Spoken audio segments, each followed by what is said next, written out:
Hey there, Ram fans. I'm Sydney Wicker. And I'm Bryan Buck with CTV Sports. We're here at Mile High Stadium, just wrapping up with the Rocky Mountain Showdown. It was a disappointing result for CSU fans as the Rams lost 45-13 in their second straight defeat to start the season.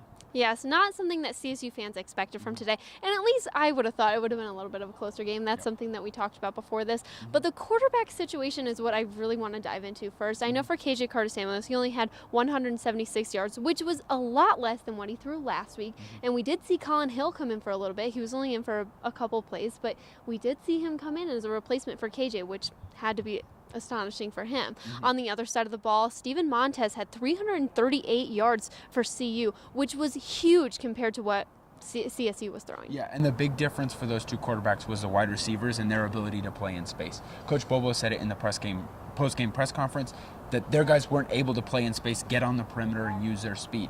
CSU's guys, Preston Williams and Olabisi Johnson, who both had huge games last week, weren't able to get open. They were catching balls, both had 6 catches, but they weren't able to get those big plays like Preston Williams' big play. They went 69 yards last week. He didn't have anything like that. On the flip side, CU was able to get in space, especially Laviska Shenault, their star sophomore wide receiver, with 11 catches for 211 yards and a score. One of those was a big play where he was able to get in space, and after he caught the ball at about 10 yards, he went 89 yards to the house just because there was so much space around him. That was a big difference tonight, was the ability of the wide receivers to get in space on the perimeter. Yes, for sure. I don't think there was really anything impressive that we could say about either sides of the ball on the defensive side, but the wide receivers, especially for CU, was a huge game changer in today. I know everybody's been talking about Coach Bobo not being here and that having a possible effect on the team, but on the press conference on Monday, Bobo said that they were unprepared. You're a game in, you've had a whole week of practice, and they still come out here and they lose to CU. Bobo is now defeated to CU all 4 years that he's been here, which is unfortunate.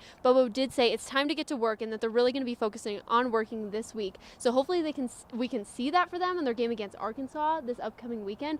But if this team doesn't start turning around, then CSU fans are going to be very disappointed in the rest of the season. Yeah, and the players were talking about it in the same way, and they know it's on them. VJ Banks, the cornerback who had an interception in this game, a big one in the first quarter, said this is a coach-led team. It needs to be a player-led team. The players need to step up. And a lot of the guys, KJ Carter-Samuels, VJ Banks, Jordan Fogle, were saying that there needs to be more responsibility when it comes to criticism. Guys aren't taking it very well. They're kind of shying away.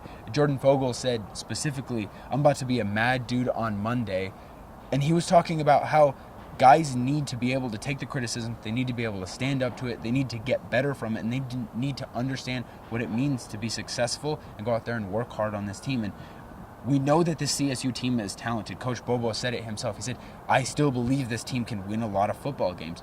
But we need these players to step up and play big in the moment for that to happen. Yes, and I definitely agree with that. These are D1 college athletes. These guys should be out here running. The momentum should be high. This is a rivalry football game. This is something that fans look forward to every year. This is something the players look forward to every year. The coaches, everyone is so involved and invested in this game. This is something that we would have expected to see a lot more of a close battle in. I mean, it doesn't matter your rankings in the season. A rivalry game is a rivalry game, and anything can happen. And I don't think that that's what happened. So hopefully this week at practice, the players can start turning around. Well, that's all we have for you today at Mile High in Denver. Thanks for tuning in to CTV Sports. I'm Sydney Wicker. And I'm Bryan Buck. Have a great night, Ram fans.